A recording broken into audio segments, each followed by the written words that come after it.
At the party she threw to impress her fiancé's family. My daughter raised her glass and said, "That's my dad, he's just a janitor. But hey, someone's got to mop up the mess, right?" They laughed. I didn't. I left early. Drove home in silence. Next morning, my face was on every national headline, because that janitor, he just became the legal owner of the estate her fiancé tried to forge away. Tomorrow, I return with a lawyer, the second will, and a truth none of them saw coming. Stick with me till the end, and tell me where you're watching from. The phone rang just as the morning sun stretched its fingers across my kitchen table. I almost didn't answer. After 2 years of silence, most calls were telemarketers or wrong numbers. But something in me said, "Pick up." "Kendra?" I said, voice catching before I could stop it. A pause. Then her voice, flat and clipped. "Hi, Dad. I'm hosting a corporate event this Saturday. It's a big deal for my career. I wanted to extend an invitation as family. Family. The word hung there like smoke. She hadn't said it to me since the funeral. "I see," I managed, trying to match her tone. "That's unexpected." "Well," she continued, "it's important to me that Emmy sees her grandfather. She'll be there too." Emmy. Just hearing my granddaughter's name untied something in my chest. "I'd like that," I said softly. "We start at 6. It's at the Pacific Heights Event Center downtown. Dress however you like." Click. No "see you soon." No warmth. Just logistics. I stared at the phone, its screen already black again, like it hadn't just punched a hole in 2 years of silence. I sat there a while, listening to the tick of the old wall clock, then got up and walked slowly to my bedroom. I opened the closet and stared at the options. My old church suit, neat but stiff with time, hung on one side. Beside it, my janitor uniform from the school where I worked until retirement. Navy blue, simple, comfortable, mine. I took out the suit, ran my fingers over the fabric, then I put it back and reached for the uniform. Standing in front of the mirror, I tried to see myself the way others might. Not as the man Kendra once adored as a little girl, not as the husband who took care of his wife through chemo, but as someone less. I glanced over to the dresser where my wife's photo sat in a worn wooden frame. Her smile hadn't faded. "You'd tell me not to go," I whispered. "But Emmy will be there. Maybe it's not too late." The Pacific Heights Event Center was just as I remembered it from when Kendra used to work smaller events. Polished stone floors, glass chandeliers that caught the light like frozen fireworks. I arrived early, figuring I could slip in unnoticed. "Sir?" The young man at the front desk narrowed his eyes at me. "Deliveries go round back." "I'm here for the Weston corporate event," I said quietly. He looked me over, my pressed uniform shirt, clean shoes, the canvas bag I always carried. Just before he said anything else, a young woman with a headset appeared. "He's on the list," she said, eyes skimming a clipboard, though she clearly didn't understand why. "Escort him in, please." Inside, the music pulsed low, the room buzzing with polite laughter and glasses clinking. I scanned the crowd for Kendra. No sign. No one greeted me. No one seemed to expect me. I stood off to the side near a tall table with some shrimp skewers and waited for someone to say hello, waited to feel like I hadn't made a mistake. And then it happened. A woman in a sequined dress leaned toward Kendra, smiling. "This is amazing! Kendra, who's the older gentleman by the dessert table? He looks familiar." Kendra barely glanced. "Oh, him? He's just a janitor." "Probably here to clean up later." Laughter, sharp and effortless. The words sliced through the noise. I froze. My hand tightened around the napkin I hadn't even realized I was holding. No one looked my way. No one stopped the laughter. I turned and walked out. No one followed. The walk home was slow. The city had changed since I'd retired. Or maybe it was just me. Trees I once trimmed. Benches I helped install. They were all still here. But I wasn't the same. I had become invisible, even to the people I loved most. Back home, I dropped my keys on the counter, shrugged off the jacket, and stood by the window, letting the evening pour over me. What had I expected? An apology? a hug. A knock at the door might have crushed me right then, but it didn't come. Instead, I went to the mailbox, flipping through coupons and insurance ads. A small envelope slipped out, handwritten, uneven letters, to Grandpa. Inside, a folded card. On the front, a crayon drawing of me and Emmy holding balloons. Inside, I hope you liked the party. I stared at it. Emmy hadn't heard her mother. She didn't know what was said. To her, I was still Grandpa. I held the card close, tears blurring the lines. I looked up at the sky, whispering, "You didn't even know what they said, did you?" And that's when I knew. This wasn't just a party. It was the beginning of a reckoning. The sunlight slanted through the blinds, but I wasn't ready for the day, not after last night. My body ached with the weight of silence, the kind that settles deep when dignity takes a blow. I shuffled into the kitchen, expecting nothing more than bitter coffee and regret. But then my phone buzzed. A text. Unknown number. "You were amazing last night. This is going viral. Link." I stared at the message, confused. My thumb hovered, debating. Curiosity won. The link opened a video already racking up thousands of views.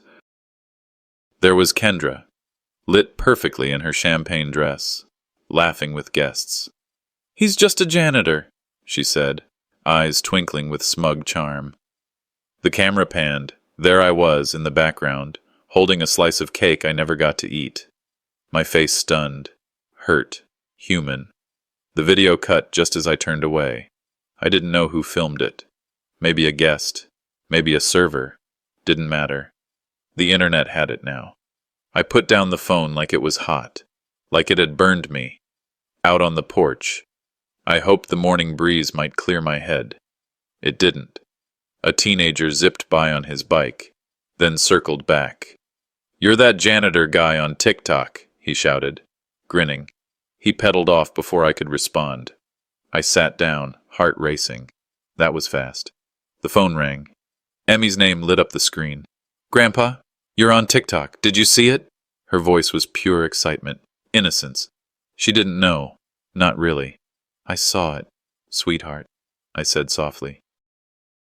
"You look cool in it, but why do people think you're just a janitor?" I couldn't answer.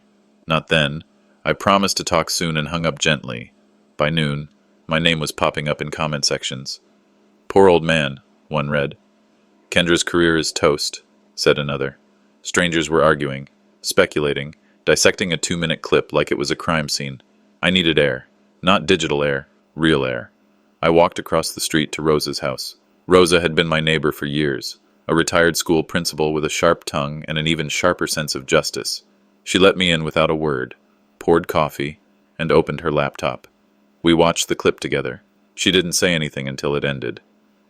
"That wasn't a party," Rosa said, eyes steady. "That was a public execution." I let out a breath I didn't realize I was holding. "She invited me," I said, more to myself than her. "She invited you to humiliate you," Rosa corrected. "But look, people are noticing. You can't hide now, and you shouldn't. I'm not built for this kind of attention." "No, but you're built for truth," she said. "And dignity. You walked out. That matters." She leaned over, scribbled something on a notepad, and slid it to me. "Her name's Monica Teague. Reporter. Real one. Covered my school district's funding scandal years ago. You helped her brother get a janitorial job after rehab, remember?" I blinked. "She's good, and she owes you." Back home, I sat at the kitchen table, the paper with Monica's number staring at me. Before I could decide, the phone rang again. "Kendra," I answered with caution. "Why didn't you just leave quietly?" she hissed. No hello. No warmth. I did. "You know what I mean? Why did you make it a thing?" "I didn't make it a thing. Kendra, you did." She scoffed. "Now my sponsors are pulling back. Clients are canceling." Do you think this helps anyone? Maybe it helps people see. See what? What I've seen for years. Silence crackled over the line before she muttered something I didn't catch and hung up. I sat in the quiet, the kind that doesn't heal, the kind that keeps wounds fresh. That night, I did something I hadn't done in years. I opened my laptop, logged into the accounts Emmy helped me set up once, and started reading. There I was. America's grandpa. Some called me brave, some called Kendra a monster. Others argued about cancel culture and parenting. But I didn't respond. I just read. I scrolled. I sat with the words. And then, an email pinged. Subject line: "We'd love to tell your side of the story." I clicked it open. The journalist's name glowed at the top: Monica Teague. The closing line of her message struck me. "I remember what you did for my brother. I haven't forgotten. Let me help you be seen." I leaned back in my chair, staring up at the ceiling. For the first time in a long time, I didn't feel invisible. I felt like someone was finally listening. The memories hit me before sunrise, long before I was just a janitor. I was something else entirely. The smell of old leather and gun oil used to linger on my uniform. Back in 1981, the day I earned my first badge, I remember staring into a mirror at the academy locker room, wondering if I looked like someone worthy of the title. My hands were trembling, not from fear, but from the weight of what that little metal shield meant. I wasn't some kid anymore. I was a protector. I still recall the firm handshake of Sergeant Miller as he pinned the badge on my chest. "You wear this with pride, and you let it remind you who you are," he said. That moment carved itself into me, more permanent than any tattoo. I wasn't aiming for medals or promotions. I just wanted to do right. Fast forward 22 years, and that same badge sat on the chief's desk the day I resigned. It was 2003. The summer heat had soaked into my bones. I stood in a dimly lit office, fluorescent lights flickering above us like a dying heartbeat. I refused to cover up the wrongful arrest of a young black teen. They said it would blow over. I said I wouldn't lie. Nora was waiting for me in the car outside, tears brimming but lips tight. When I told her I quit, she looked at me and said, "You did the right thing, even if it cost us everything." And it did. Pension got delayed, job prospects dried up, but dignity, that stayed. I took a janitor's job at a community center. It was quiet, honest work, and no one cared about what I used to be. Over time, I let that badge become a memory, something for me, not for the world. This morning, Emmy came over unexpectedly. She curled up next to me on the worn sofa, legs swinging. In her small hand was a tablet, playing some video game I couldn't follow. Then she paused it and asked, "Grandpa, why didn't you tell anyone you used to be a police officer?" Her eyes were curious, not accusing, just open. I took a deep breath. "Sometimes people don't need to know your past to respect your present," I told her. "And sometimes it hurts less when they don't know what you lost." She blinked, trying to understand, then leaned her head on my shoulder without saying anything else. I could have cried right then, but I didn't. Not yet. Later that afternoon, the phone rang. I recognized the number, Kendra's. Against better judgment, I answered. "You think that badge makes you special now?" she snapped before I even said hello. "It was never about being special," I said quietly. "It was about doing what's right. You made us live poor on purpose," she hissed. "You chose your stupid morals over your family." That hit harder than I expected. And not because of the words, but because I could hear that she believed it. "You really think I kept the truth from you to punish you? You could have made more. Been more." "No, Kendra," I said. "I chose to be someone I could live with, and I thought one day, you might be proud of that." She didn't answer. The line went dead. I stepped out to the porch, heart pounding. That's when the reporter called. Natalie, Rose's contact. "We'd love to tell your side of the story, Seb," she said. "This isn't just a viral clip anymore. This is legacy." I hesitated. "I'm not doing this to fight anyone," I said. "I'm doing this to reclaim my name." She understood. After the call, I found myself digging through the garage. Dust danced in the sunlight, slashing through the cracked window. I opened the old filing cabinet I hadn't touched in years, fingers searching through papers, photos, yellowed edges of time. Then I saw it. A manila folder, torn, half shredded. My commendation letter, one I'd kept since '88, but someone had scribbled something across the front. Kendra. The ink was faded, but unmistakable. My throat tightened. She had tried to erase it, not just a file, but me. The sun was beginning its descent when I sat down in the living room. Emmy curled on the couch with her sketch pad, humming to herself. The house was quiet, but my mind wasn't. The half-shredded folder rested on the table before me like a wound reopened. Emmy looked up as I turned it in my hands. "Grandpa, did someone do that on purpose?" she asked gently, her eyes scanning the jagged edge of the torn paper. I didn't answer right away. "Maybe," I finally said. "Or maybe it's just what people do when they want to forget someone existed." She frowned. "It had your name. Why would anyone want to get rid of something with your name on it?" I looked at her, so young, so trusting. "Sometimes people think tearing up paper can tear up the truth," I said. "But truth doesn't shred that easy." She nodded slowly, then turned back to her drawing. She didn't need the full story yet, but she needed to know I was still standing. Later, I stepped out onto the porch for air. The spring breeze carried that faint San Diego saltiness, warm and familiar. My phone buzzed. "Kendra, come over tonight. Family dinner. Bring Emmy," just like that. No apology, no explanation, just another performance. I stared at the message, then at the sky. "Snakes don't hiss from the bushes anymore," I muttered. "They smile from across the table." I replied, "Sure, we'll be there." Kendra's home was all curated warmth, soft jazz in the background, perfectly arranged dining ware, rosemary scent wafting from the kitchen, but the tension was so thick it clung to my clothes. "Dad, you made it." Kendra beamed too brightly as she opened the door. Todd offered a polite nod, more a flicker than a welcome. Emmy ran off to find her cousin. I stepped into the dining room, every step echoing like I didn't belong there. We sat. "So good to have you," Kendra started, passing a basket of rolls like a talk show host handing out prizes. "Family is everything, right?" I simply nodded, watching the way Todd avoided my gaze. He chewed methodically, hands tight around his fork. "I was telling Todd," she continued, "about how you were always so humble, working that janitor job even when you didn't have to." Todd chimed in flatly. "It's admirable. But kind of hard on the rest of us growing up, wasn't it?" she added with a sweet laugh. "I mean, we had to adjust expectations." I kept my tone calm.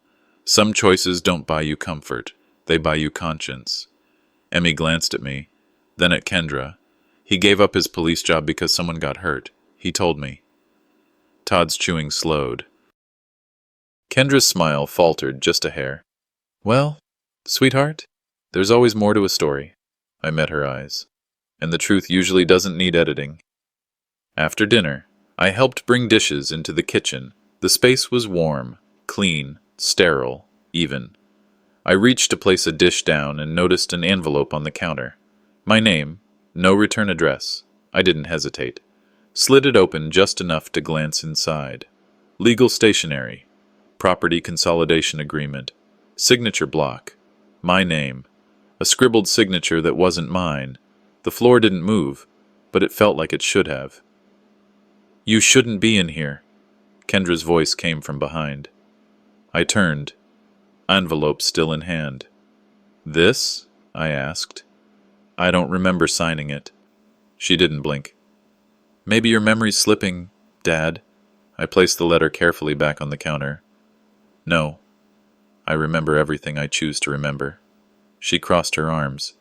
"Don't make this difficult." "I won't," I said. "Not yet." And I walked out, leaving the envelope where I found it. We drove home in silence. Emmy clutched her phone in the passenger seat, biting her lip. "I recorded it," she said finally. I glanced over. "What?" "The dinner. Everything. I left it on the table." She said, "He'll be out of the house soon enough." Her voice shook. I pulled the car to the curb and parked. Took a long breath. Good. I said. We let them keep talking. Then we take everything back. She looked up at me. Are we going to be okay? I nodded, the tension in my chest loosening just a little. Silence doesn't mean surrender. It means it's not their turn to speak yet. Claire opened the door with the same half-smile I remembered from 30 years ago. But there was weariness behind her eyes now, the kind that came from outliving people you thought would always be around. You came, she said, not as a greeting but as a confirmation of something she hadn't said out loud. I nodded. It's been a long time. She hesitated, then stepped aside. Come in. Shoes off at the door. Nora's rule. It hit me like a wind chime in winter, the ghost of my wife still whispering through her sister's habits. I slipped my shoes off and stepped into the living room, where the scent of old books and lemon oil hung in the air like memory. The place hadn't changed much. Same lace curtains, same soft carpet, same framed pictures of her grandkids on the side table, none of whom I recognized. Claire moved slowly, but deliberately.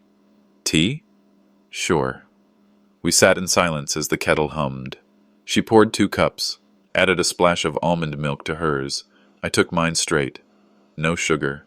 Nora's way. I looked at Claire, uncertain how to begin. She beat me to it. I got your message. Wasn't sure if you'd actually come. I wasn't either, I admitted. But I need to talk to someone who knew Nora better than anyone else. Claire's eyes flicked to the mantel, where a photo of Nora as a teenager stood beside a candle. Well, I guess that's still me. I pulled the folded, half-shredded file from my coat pocket and laid it on the table. Her expression didn't change, but her shoulders did, tightening just a bit. Wasn't me, she said. I don't mess with people's paper. But I might have something that matters. She stood and walked into the hallway, disappearing for a few minutes. When she returned, she was holding a small wooden box with a brass latch. It looked older than both of us. Nora sent this to me 4 months before she passed, Claire said, placing the box on the table. Told me not to open it unless things started unraveling. I didn't say anything, just watched her fingers tremble slightly as she undid the latch. Inside was a sealed envelope, yellowed at the corners but untouched. Claire slid it toward me. Open it, she said. The seal broke easily. The letter inside was handwritten in Nora's looping, purposeful script. Claire, if you're reading this, then I trust you've seen what I feared. If Virgil's being pushed out, if Kendra's trying to move things around, this is the line. I've named you as temporary trustee for the West Wind property. The paperwork is notarized.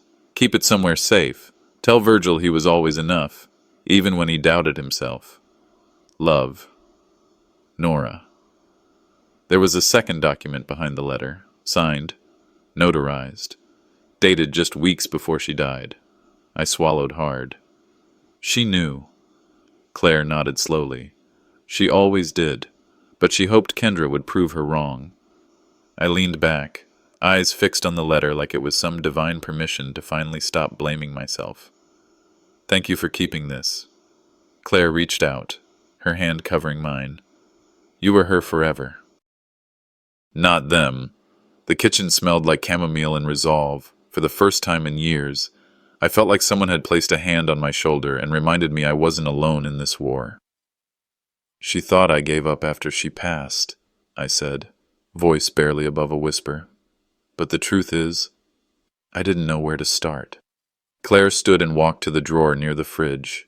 She pulled out a photo album, thick, leather-bound, edges worn. She didn't leave you alone, Virgil. She left you memories, and a plan.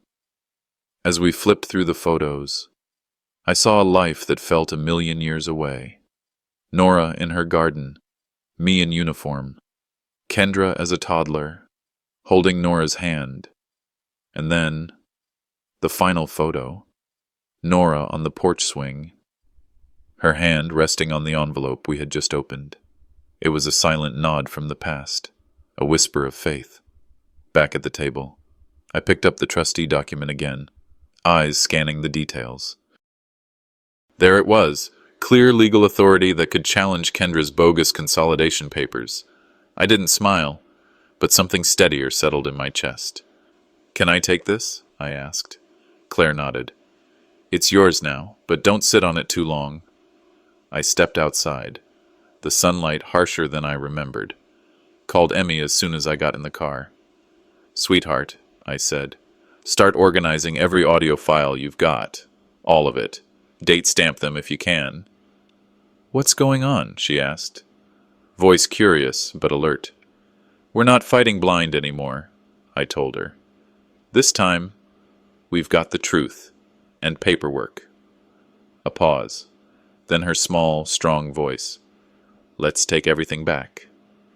I hung up and sat quietly, listening to the ticking engine and the distant sound of a lawnmower next door. Then Claire opened her door again, her face pale. "You're not going to like this," she said. I followed her gaze to the porch. Todd was standing there, hands in his pockets, trying to smile like he was just dropping by. "If he's here," I muttered, "that means they know we're not backing down." Todd's voice was already raised by the time I stepped out of the car. From the front seat, I could see him standing on Claire's porch, his hands clenched into tight fists at his sides. Claire stood her ground, clutching the folder Nora had left like it was made of glass. The tension in the air was sharp, cutting through the late morning sun like a blade. "I'm telling you, Claire, that envelope belongs to Kendra. It's family property. You have no right to hold on to it," Todd snapped, taking a step closer to her. Claire didn't flinch. "Nora mailed it to me. Specifically to me. She told me not to open it until the time was right." I opened my door and quietly walked toward them. I wasn't about to let Todd bulldoze his way into this. Not today. He noticed me as I stepped onto the porch, and his expression shifted from frustration to something closer to disdain. "Oh, great," he muttered. "Here comes the martyr." I ignored the jab and looked at Claire. "Everything all right here?" Claire gave me a small nod, but her eyes were glassy. She was holding up, but barely. Todd took a step off the porch, closing the distance between us. "You've poisoned her too, huh? Just like you've been feeding Emmy lies and stirring up trouble with your little pity parade." I didn't rise to it. Not because I wasn't angry, because I was, but because I wasn't about to let him steer the wheel. Claire has a mind of her own. So does Emmy. Maybe the problem is you don't like when women think for themselves. He scoffed, but Claire cut in before he could speak. "You never cared what Nora wanted. You cared about keeping the money in the house in Kendra's control."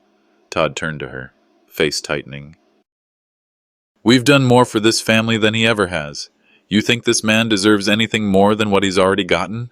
I looked at him, really looked, and saw not a man defending his family, but someone defending a scheme, and that scheme was unraveling. "You want to keep going?" I said quietly. "Because I've got more than memories on my side now." His eyes narrowed. "What's that supposed to mean?" "I have recordings of dinners, calls, voicemails Nora left before she died. You think this is just about your name on a paper? No, this is about the truth finally stepping into the light." For a moment, his confidence wavered. His posture sagged just slightly. He hadn't expected that. "I'm offering you a choice," I said. "Walk away. Let this end before it really starts. Or keep digging. Just know that this time, you won't bury me with it." He didn't answer right away. Instead, he turned back to Claire, his tone sharpening. "Then I hope you're ready to be named in a lawsuit, withholding family documents, tampering with legal property." Claire stepped back inside her house and held the door open with a shaky hand. "Do what you want, Todd, but if you push this, I'll testify. I'll stand in that courtroom and read Nora's letter out loud myself." He stared at her, then pulled a folded paper from his coat and threw it onto the entryway floor. "See you in court," he said through clenched teeth before storming down the steps. The door shut behind him with a low thud. Inside, Claire was sitting on the couch, visibly shaken. Her hands trembled as she brought her teacup to her lips, spilling a few drops. "I've never seen him like that," she whispered. I sat across from her, leaning forward. "You did the right thing, and you're not alone in this." She set the teacup down and reached behind a cushion, pulling out a smaller envelope, aged, cream-colored, and sealed. There's one more thing. Nora sent me this too. Said it was for you, but to give it only when you were ready to forgive. The words stuck in my chest. I took the envelope gently, feeling its weight. Thank you for everything. She nodded, brushing away a tear. You were her forever. Virgil, not them. Later, back in my car, I sat with the envelope in my lap. I stared at it for a long time before finally peeling the seal. Inside wasn't just a letter. There was a small brass key, cold to the touch, and one line written in Nora's script. There's something else. Check the lockbox. I looked up through the windshield, the world suddenly heavier. The key sat in my palm like it had been waiting all these years, small and brass-colored, with faint scratches that hinted at how long Nora had kept it hidden. I turned it over slowly, the single sentence from her letter echoing in my mind. There's something else. Check the lockbox. The house was quiet, save for the ticking of the old wall clock that hadn't kept proper time since 2009. I leaned back into the armchair, the same one I used to read bedtime stories from, and stared at the ceiling. It was funny how memories snuck up on you, uninvited, inconvenient, and crystal clear. I saw Nora that day at the bank, years ago, holding her purse tightly with both hands. She had turned to me at the parking lot before we left and said, "You'll know when it's time, Virgil." I'd laughed it off, assuming it was her usual cryptic charm. I didn't know she meant this. By mid-morning, I was parked outside the local branch of the credit union, the one with the flickering neon sign and the lobby that still smelled faintly of lemon floor wax. The same manager was there, Lisa, a kind woman who used to slip Emmy candy when she came with us. Her smile faded as I handed her the key. She didn't ask questions, just nodded and led me to the back. The vault room was colder than I remembered. The lock clicked open with a dull metallic sound. Inside the box, resting atop a sealed manila envelope, was a flash drive wrapped in a note that read, Claire's copy. Below it, another envelope, this one with my name written in Nora's unmistakable cursive, and then, at the very bottom, were several glossy photographs, the kind that made your breath catch. I pulled them out one by one. Todd, shaking hands with a man in a sleek black suit, outside what looked like a commercial property. Another shot of them at dinner. Then one more. Todd pointing at a for sale by appointment only sign planted on the lawn of a house I immediately recognized.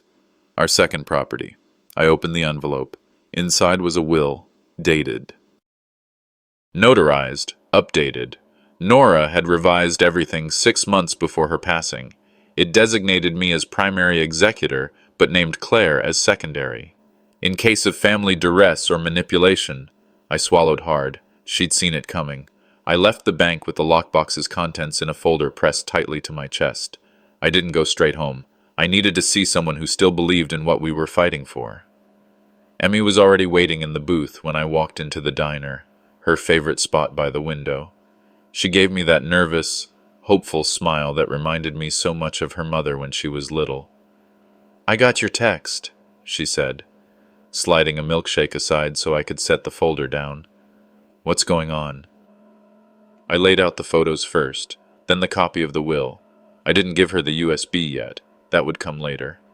Her face changed with each photo, curiosity to confusion, then shock. "He's been doing this behind everyone's back?" "He's been doing this to you," I corrected gently. "To your future."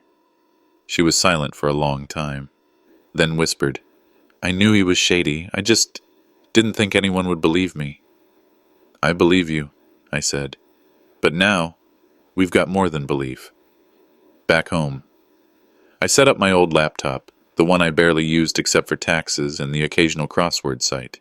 I plugged in the USB and copied its contents to 2 separate encrypted drives. Then I made a call. The man who picked up didn't give his name, and I didn't need it. Nora had trusted him once, and I did too. He confirmed what I already suspected. Todd had used shell buyers to attempt to funnel property transfers. A legal trap, but one that could unravel with enough light. That night, I sat at my desk and drafted a letter. A fake, of course. A controlled leak. A notice of will contest. Addressed anonymously. Formatted like a legitimate legal notice. The next morning, Todd received it, from across the street. I watched him through the tinted window of his law office. At first, just the flick of blinds. Then, a flurry of motion. Papers swept off his desk. The muffled sound of a mug shattering on the hardwood floor. He wasn't expecting a challenge, not from someone like me. His assistant rushed in, hands trembling as she tried to calm him. He barked something about public image and containment. He was already spiraling. I didn't move, just sat in my car, parked beside a fire hydrant like I had immunity. Back home, I placed everything, copies of the will, photos, USB, transcripts, into a fireproof folder labeled in block letters, for court. Then I picked up the phone. "It's time," I said. "We're almost ready. Just wait for the signal." No names, no need. The voice on the other end simply replied, "Understood." I slid the folder into a steel case and locked it. The key joined Nora's on the same chain. Outside, the night was heavy with silence, but my mind was loud with clarity. I had been quiet long enough. Claire's kitchen smelled faintly of chamomile and old books, familiar comforts that steadied my hands as I typed out the group message on her tablet. She sat beside me, glasses perched low, watching every word. "We keep it simple," I said, voice low. "Family legacy update and dinner, community center, Thursday at 6. No more, no less." Claire nodded. "Don't bait them. Let them walk into it thinking they still control the narrative." I reread the text, double-checked the invite list. Todd, Lucinda, Emmy, even Kendra, and hit send. One by one, the read receipts popped up. I leaned back. This is the part that feels like betrayal, setting a trap, when all I wanted was peace. Claire touched my arm. "It's not betrayal. It's defense." The community center smelled of lemon-scented cleaning solution and fresh paint. The staff had laid out a buffet of simple food, meatloaf, green beans, rolls, and lemonade, nothing fancy, just enough to lower their guard. Emmy arrived first. She hugged me tight, whispering, "Whatever happens, I've got your back." Todd and Lucinda came in 15 minutes later. Todd wore a smug grin, dressed like a man preparing for a photo op. Lucinda held his arm but didn't speak. Her eyes scanned the room and avoided mine. Claire greeted them like it was a Sunday brunch. I nodded politely, hands clasped behind my back. "Virgil," Todd said, pumping my hand like a politician. "Glad you're finally ready to settle this whole thing. Took you long enough." I smiled thinly. "Better late than never." I stood at the front of the room, the paper plate in my hand untouched. "Thank you all for coming," I began. I called this meeting because, before we move forward, before anything is transferred, sold, or settled, I need to speak about legacy, about Nora, about truth. They shuffled in their seats. Emmy leaned forward. Claire hit record on her phone under the table. I held up the unsigned real estate documents Todd had so conveniently forgotten to mention weeks ago. These were left on a kitchen counter with my name forged at the bottom. "Any of you want to explain that?" Todd raised his hands. "You've misunderstood. It was a draft, an error." I nodded. "So you won't mind if I have them examined by a handwriting analyst?" Lucinda shifted. Her lips tightened, but she said nothing. Emmy stood suddenly, her chair scraping loudly. "You pressured me," she said, voice cracking. "You told me Grandpa was losing it, that if I didn't sign with, we'd lose everything." Todd's face turned red. "She's a child. She misheard." "I'm not a child," Emmy snapped. "You made me lie." "And I hate you for it." Claire caught my eye. She kept recording, unmoving. Todd stormed toward me, but I didn't flinch. "I've tried to be patient," he hissed, "but this little crusade of yours is hurting everyone." I reached into my coat pocket and pulled out the sealed envelope, Nora's second will, still unopened. "You remember this?" I said quietly. "The one you insisted didn't exist." His eyes darted toward it, then back to me. "You wouldn't dare go public," he sneered. I didn't answer. I didn't need to. As the meeting wound down, I stood again. This room holds more than tension. It holds truth. What happens next depends on how honest each of you decides to be. They watched me, some defiant, some scared. I took a breath. You have 1 week before legal action begins. After that, I can't stop what comes next. Todd turned to Emmy as everyone stood. You'll regret this, he whispered, loud enough for me to hear. I walked over and put a hand on her shoulder. No, I said. You will. That morning, I made coffee but didn't drink it. I sat at my desk, staring at the screen. The lawyer's email was open, ready. All it took was one click. For years, I believed staying silent would keep the peace, that children eventually find their way back. But I was wrong. Silence had only given men like Todd more room to manipulate, and left Emmy trapped in their shadows. I clicked send. Attached were the recordings. Emmy's trembling voice admitting Todd pressured her to forge documents. A voicemail from Todd himself, laughing, "That old man won't have anything left if we play it right." Across the table, Claire was watching me closely. "It's time," I said. She nodded. "Media's been notified. If they try to spin this, we speak louder." By noon, Claire sent her assistant to deliver the documents, right to Emmy's driveway. I came too, but stayed in the car. Todd opened the door, smug as ever, until he saw the envelope. He tore it open like it might explode. His expression changed instantly. Fraud, coercion, asset concealment, all printed in black and white. Behind him, Emmy stood frozen, eyes wide. Her hands trembled as she took one look at the papers. Then she turned away. Todd snapped. "What did you tell them?" Emmy said nothing. She didn't need to. That afternoon, my phone rang. Todd's number. I picked up, expecting threats. Instead, his voice was smooth, controlled, too controlled. "Virgil, let's talk, man to man. This lawsuit, it's unnecessary." "You crossed that line," I replied. "You lied. You threatened. That's not what men do." His calm cracked. "You'll regret this." "No, Todd, you will." I hung up. Later that evening, Emmy and Lucinda had it out. You stood there and said nothing. Lucinda didn't cry. She didn't yell. She just said, "I married a man, not his greed." And with that, the house they built together began to fall apart. I wasn't there, but Emmy called me afterward. She didn't say a word, just silence. Long, heavy silence. And then the click of a door closing. The next morning, Claire issued a statement through the local paper. No names, no drama, just truth. She wrote of elders being pressured to relinquish assets by people they trusted. I read the article twice. Then again. The words felt like a balm and a blade. "This isn't revenge," I whispered. "It's protection."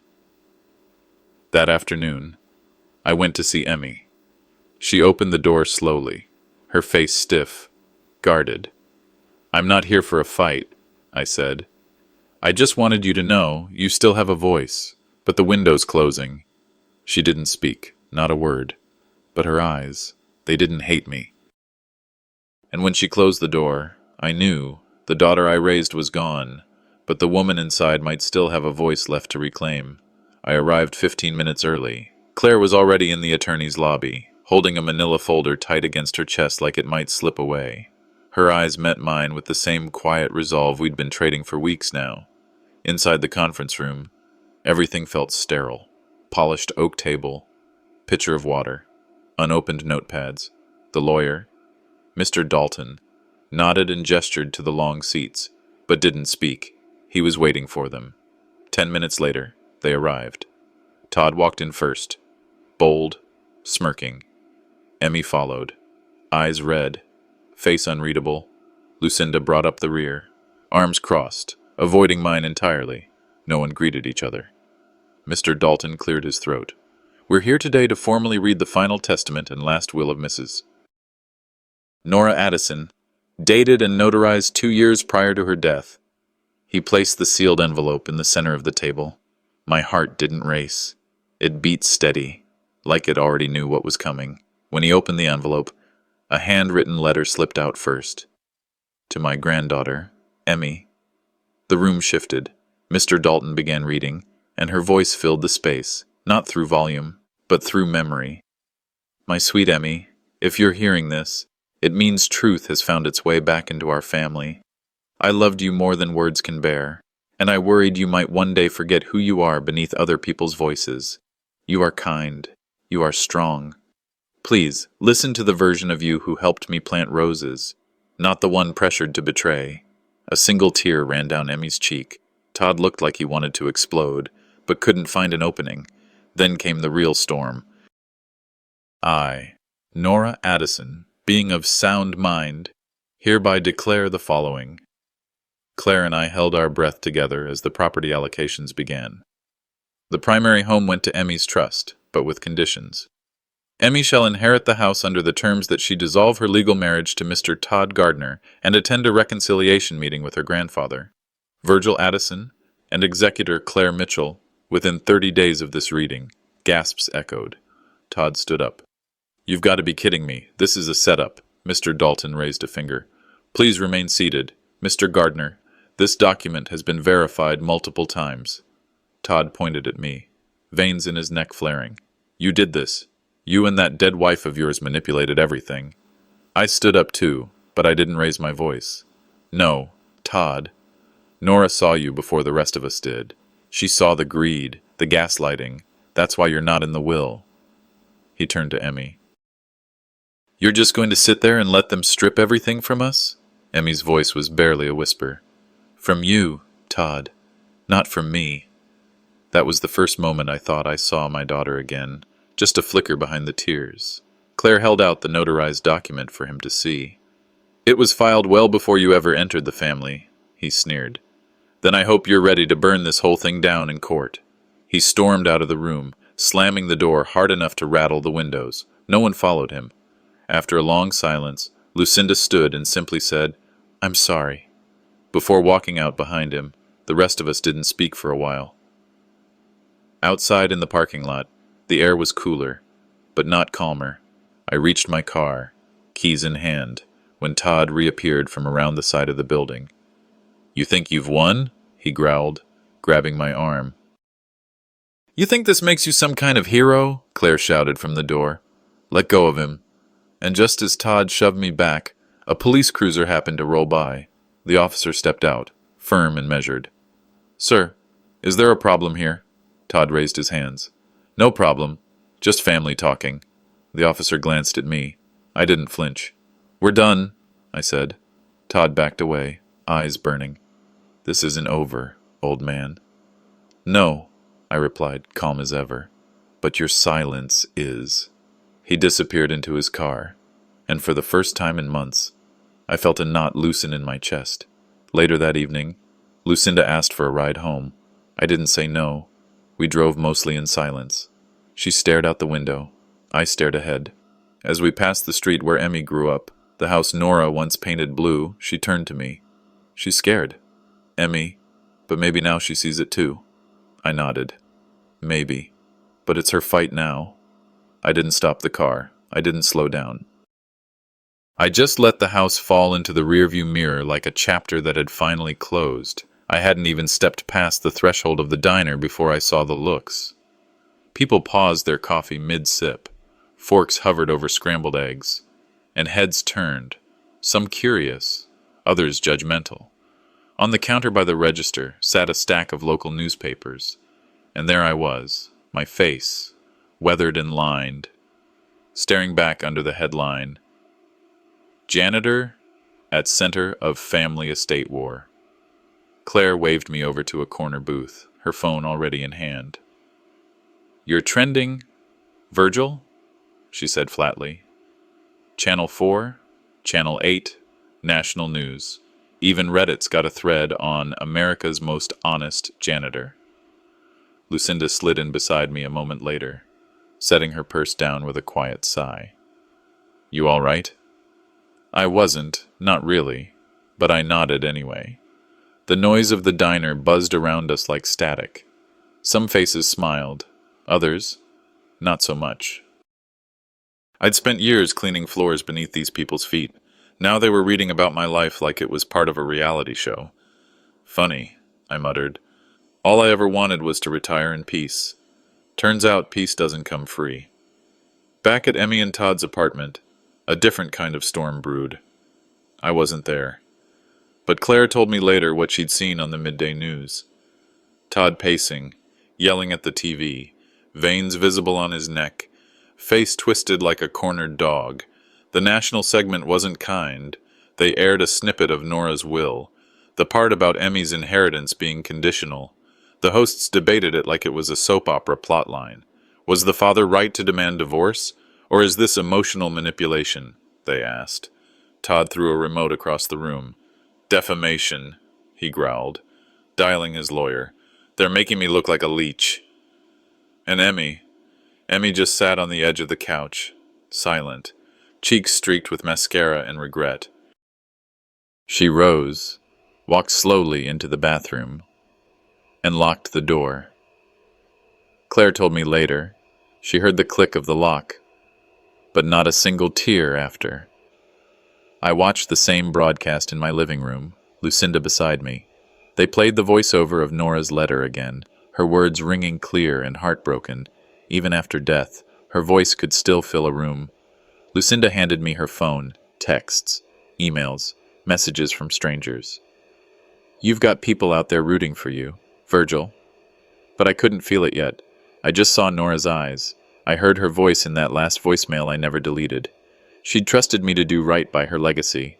And until now, I hadn't. Not fully. I was on the porch when the knock came. Claire opened the door, then froze. Emmy, her hair was a mess, eyes swollen, shoulders hunched forward like a child after a punishment. Claire crossed her arms, blocking the entrance. I need to see my father, Emmy said, voice hoarse. Claire hesitated, then stepped aside. 2 minutes, she muttered. I stepped out, heart beating faster than it had in years. Emmy met my gaze. But it wasn't defiance this time. It was defeat. I didn't want it to go this far, she whispered. I thought I was protecting something. And now? Her lip trembled. Now I think I was protecting a lie. We sat at the kitchen table like we had when she was 5, after she'd broken a neighbor's window with a softball. Back then, I'd given her a hug and a Band-Aid. Now, there were no Band-Aids big enough. She talked. I listened. Todd, she said, had been controlling for years. Slowly, quietly. The kind of control that didn't show bruises, but rewired how she thought. He made her feel guilty for loving me, for remembering her mother's voice. I didn't realize how much I gave up, she said, until I couldn't recognize myself anymore. I let the silence sit between us, heavy and necessary. Then I asked the only question that mattered. Would your mother have recognized the woman you became? That broke her. She covered her face with both hands and sobbed. Not polite tears, not TV movie crying, real, gut-wrenching grief, the kind that empties you. Claire ran in from the porch, breathless. The police just pulled up to Todd's apartment, she said. Channel 8 says it's related to the forged signatures. Emmy didn't move. I said gently. She blinked. Claire tried again. They're probably arresting him. Still no movement. Emmy just stood there, halfway between the kitchen and the front door, one foot behind the other like a child deciding whether to run or come inside. She stared out the screen door, past the front lawn, toward a world unraveling in front of her. The courtroom was cold, not from the air conditioning, but from the eyes. All eyes were on Emmy. She stood tall, hands folded, voice steady, sworn in, facing not only a judge but her husband and her past. I was given a letter, she said, years ago, from my mother. Gasps stirred in the room. She told me to only open it if Todd ever contested the will. I did. Yesterday. Her hands shook slightly as she passed the sealed envelope to the bailiff. The judge opened it carefully. Inside was Nora's handwriting, unmistakable. If you're reading this, it means the man beside you has tried to take what was never his. Emmy, this isn't about money. It's about legacy. Protect your father. You'll know what to do. The room fell silent. Todd went pale. The attorney handed the note to the judge, who adjusted his glasses and read a key passage aloud. I name Virgil as sole heir of the secondary property. No amendments shall be honored after this note. Emmy added quietly, there were photos, emails, meetings he hid from me. I saw it all. I can't ignore it anymore. Todd stood up, shouting, You traitor! The judge banged the gavel. Enough! Two bailiffs approached Todd. Mr. Armstrong, you're under arrest for document forgery and estate fraud. Todd backed away, hands raised. This is a setup. He turned to Emmy. You're my wife. Emmy's eyes were wet, but her voice held. You betrayed yourself long before I said a word. The cuffs clicked. Todd was dragged out of the courtroom, shouting until the door silenced him. Emmy collapsed onto the witness chair, shoulders shaking. I wanted to rush to her, but I didn't. Not yet. Some moments. You have to earn. Outside the courthouse, reporters swarmed like flies to honey. Mr. Kane, is it true you're just a janitor? Did you expect this outcome? Is your daughter speaking to you again? I stepped up to the mic. Emmy stood behind me, unsure of where she belonged. I cleared my throat. I wasn't just a janitor. I was a father. And sometimes, dignity is all a man has left. Today, we took that back. A pause, then applause. Cameras clicked. Emmy looked away, blinking fast. I caught it, but I didn't call it out. That was her moment to carry. We sat on the back porch that evening, Emmy and I. The sky painted itself in soft oranges and tired blues. Neither of us spoke for a long time. Finally, she whispered, I can't undo what I let happen. No, I said. But you didn't run today. She looked over, surprise flickering behind her eyes. I continued. Your mom hoped you'd be brave. You were, maybe not at first, but when it counted. Her eyes filled again, but this time, no collapse, just quiet acknowledgement. I don't know if you'll ever forgive me, she said. I don't know either, I replied gently, but I know you earned the right to decide who you become next.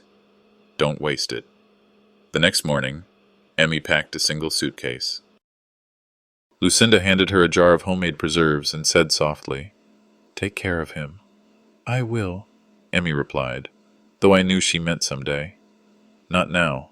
She hugged Lucinda tightly, gave me a longer look, and stepped into the driver's seat. She didn't say goodbye, just nodded, and drove. I watched her car shrink into the horizon until it disappeared. Lucinda handed me a cup of coffee. I sat on the porch swing and unfolded the letter from Nora again, creased and faded, but her words still alive. Legacy isn't about money. It's about who keeps the light on when you're gone. I sipped slowly.